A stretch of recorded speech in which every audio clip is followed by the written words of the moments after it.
Welcome back and welcome to Talk of the Nation. Now, on Thursday, the president hosted the second presidential CEO forum in Ntungamo district in a bid to find ways of enhancing the economy. And most importantly, the meeting also focused on looked at the challenges of doing businesses in the current economic situation. Now, to help us appreciate this is the Director of Federation of Small and Medium-Sized Enterprises, that is John Walugembe. Good evening and welcome to Talk of the Nation. Good evening and thank you for having me here. Okay. First of all, do you think the meeting addressed the critical issues affecting the performance of the business community? I think the meeting is one of many platforms, including the Presidential Economic Advisory Council, including the Presidential Investors Roundtable. So through all these platforms, the President gets to hear the concerns that the private sector has with regard to doing business in Uganda, because there's a mutual interest in ensuring that as a country remain competitive and we are able to attract the right kind of investors, the right kinds of resources, and that our businesses can be able to start and thrive. Okay, what do you think should have been addressed to make it a better business climate?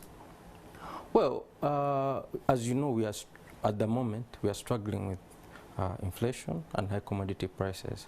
This is of most concern to businesses because we want to see how government intends to curtail this. We also appreciate that this is a situation that is driven primarily by external factors. So we understand the limitations that government has to deal with, but we want to see them being proactive in addressing this problem. Right. The other issue is addressing the legacy problems that businesses have always faced. The ease of starting and closing a business. You know, in some instances it's easy to close, it's difficult, rather it's easy to open, it's difficult to close.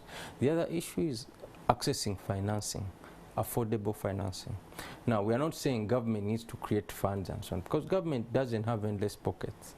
But we are saying government ought to create an environment where people can bring in their resources, invest in this economy with the confidence that it's a sound economy and that they will not lose their money. The other issue is around access to markets. Part of the discussions revolved around the DRC, how best as a country should we leverage the opportunities in the DRC market. I think that discussion needs to continue, but it doesn't need to stop at discussing. You know, it's also not good to have 1,000 talking shops. You rather have, you know, one talking shop and implementation is key. Yes, so for me, it's a good thing that we have to meet with the president and have a discussion and so on, but it's most important that actually we do something.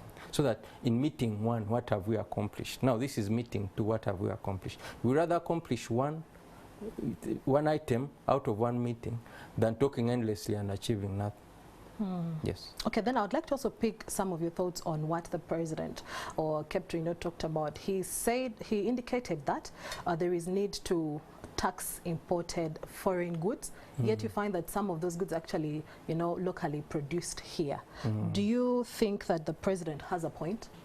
Well, the president is really taking a very slippery ground. The protectionism is very dangerous because other countries take a cue. You see, you cannot say you want to do import substitution, but you also want to grow exports, you know, at the same time. Well, it's possible, but it's very tricky.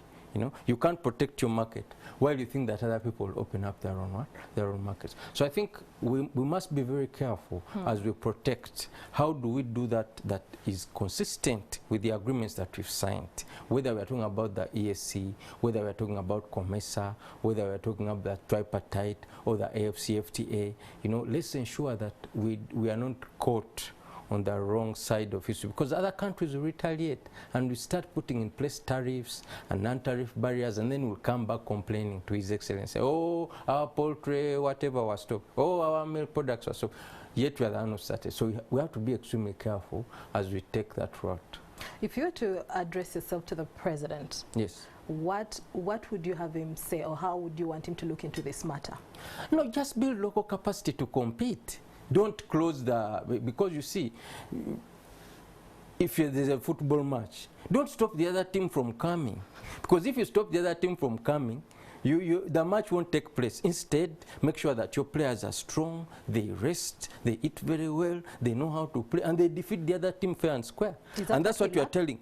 Yes, because with the agreements that we've signed, if we are not strong enough, we are going to lose. The AFCFTA is both an opportunity but also a risk.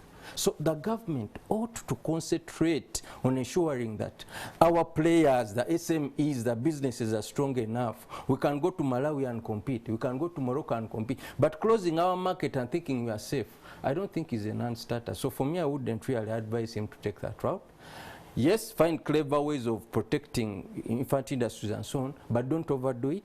But most importantly, build capacity. Build capacity. And this is our call as SMEs. But you know, he also said he's tired of supporting micro enterprises for their constant refusal in, you know, engaging themselves in manufacturing and instead, you know, sticking to selling imported goods. The president needs to deal with reality. As a country, 93% of our private sector, micro businesses, why are they micro? Let's start by addressing why SMEs are engaged in trading and low-level services. Manufacturing in this country is difficult. People are dishonest. If you look the other way, they steal the raw materials, they steal the finished products. Electricity is expensive. Transportation is difficult. The cost of petrol and diesel is so high. When you take your things across the borders, they tell you the other border was closed. The other side, they are rebels. So how, as a country, you shouldn't just say, go into manufacturing. Let's create the conditions that will push our people into manufacturing. But we have to start small, small-scale manufacturers. There is no country that's full of big businesses, and the president, in my opinion, needs to appreciate this, and we need to work together to ensure that we resolve this problem, because it's what it is. We can't change it. So how do we work together to resolve the challenge instead of saying, I want to work with micro business. Then you work with who? But probably you've not shown interest in manufacturing. Maybe you're trying to take the easier path. I am telling you the conditions that subsist make it difficult for a person to manufacture in this country, especially for a local. Our foreign friends can go and borrow at 3% from whatever Exim banks are wherever they come from. They come here, they set up a business, they repay. Every Friday they bank. And they come here, they get an investment license, they get a 40-year tax holiday, blah, blah, blah, blah, blah. How do you compete with such a person? So what we are saying is, let's create a level playing field, and the Ghana Investment Authority is doing a lot of work in leveling that field. They are focusing on supporting domestic investors, which is a very good thing. Okay? Now, let's address the other constraints that stop our people. And the president talks about the cost of electricity. It's good. He has recognized this. Let's bring down the cost of electricity. Let's look at our skilled people. Instead of exporting young people who can work in our factories, let's keep them here. Let's retool them. Let's deploy them to factories. Then let's look for markets. Don't allow businesses to meander on their own. Let's create an export development fund. So if I need to explore markets, I get a subsidy from that fund. In that way, government benefits long term.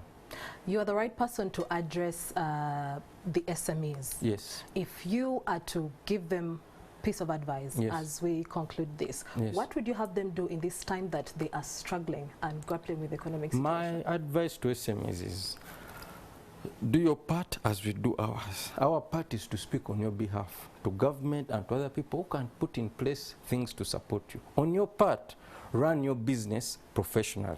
If you see that a business won't work, look for opportunity and shift. But what you don't want is to get all kinds of lamentations from your end as you are trying to transmit them to the powers that be.